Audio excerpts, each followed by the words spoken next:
আমার হাতে যে বুড়ো মায়া কাঁকড়াটা দেখতে পাচ্ছেন, এই বুড়ো মায়া কাঁকড়াটা ঘিলু আছে কিনা দেখুন কিভাবে চেক করছি।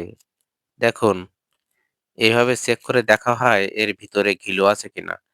যদি এর ভিতরে ঘিলু থাকে তাহলে এরকম লাল দেখা যাবে। তাহলে সে কাঁকড়াটার ভিতরে ঘিলু আছে। আর এই কাঁকড়াগুলো খেতেও ভালো লাগে।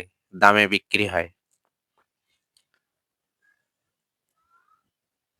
এবার আরেকটা কাঁকড়া দেখাচ্ছি দেখেন। এই যে কাঁকড়াটার দিকে ভালো করে লক্ষ্য করে দেখেন। এই দেখেন। এই কাঁকড়াটায় সামান্য ঘিলু আছে। পরিপূর্ণ ঘিলু না। এটাও খেতে ভালো। এই কাঁকড়াটাতে পরিপূর্ণ ঘিলু না। সামান্য ঘিলু আছে। এই কাঁকড়াগুলো আবার পন্ডে ছাড়া হয়। ঘিলু আসলে আবার এই কাঁকড়াগুলোকে ধরে বিক্রি করা হয়। কাঁকড়া সম্পর্কিত বিভিন্ন তথ্য জানতে ভিডিওতে অবশ্যই একটা লাইক দিন, চ্যানেলটা ফলো দিয়ে সাথে থাকুন।